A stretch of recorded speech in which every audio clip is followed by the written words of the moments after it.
Thanks for joining us. I'm Don Nelson. Here are your top headlines. Two issues in Boise have caused quite an interesting debate.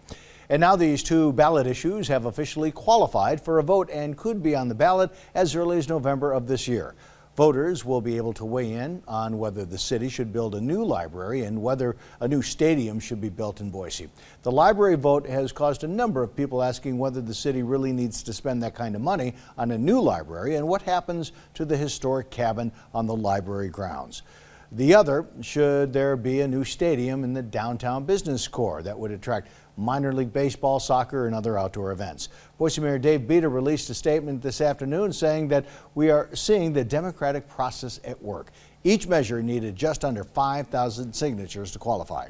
A bipartisan effort is underway to protect rural communities facing lean times because of reduced timber cutting on federal lands. Idaho Republican Senators Mike Crapo, that is, and Jim Risch, and Democratic Senator Ron Wyden from Oregon are trying to create a permanent funding solution for those communities whose schools especially are often on the edge financially. It gives us a little bit of a cushion and helps us do things like emergencies.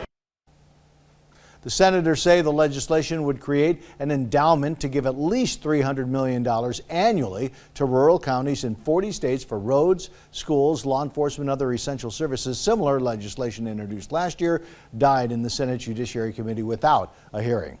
It's that time of year when more and more people are getting outside and soaking up some rays, but all those rays don't just improve your mood. No, they help you get your vitamin D. They can also cause some serious skin problems.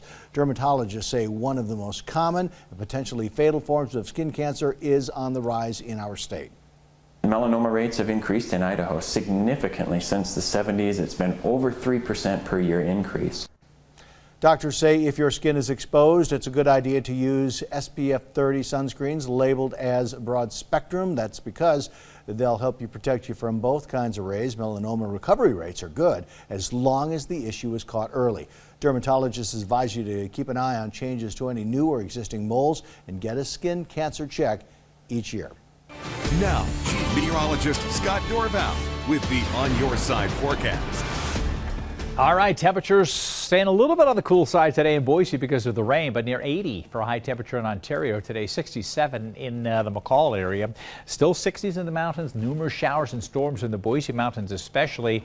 And those temperatures, well, they're going to warm up over the weekend, but we still have the threat for showers. Let's first of all take a look at what's happening right now. Another dark cloud pushing over Boise during the evening hours. There's some heavier rain to the west, but there's even some rain showing up, not picked up on radar near the Boise area. And this line is weakening as it moves to the west, but could redevelop some showers and storms even later this evening and overnight. Magic Valley, some strong storms pushed up to the north, then weakening, but still heavy rain is heading towards the interstate and will continue to track in that direction. Everything's wrapping around a big low pressure system, and that's causing slow moving storms over Malheur in Harney County, which means a flash flood watch until 10 o'clock tonight. This moisture will continue to track on in, but this is going to be drying out, so the forecast as we head into the weekend, drier weather, warmer weather getting into the mid 80s by Sunday and lasting into next week. Check back right here for more updates.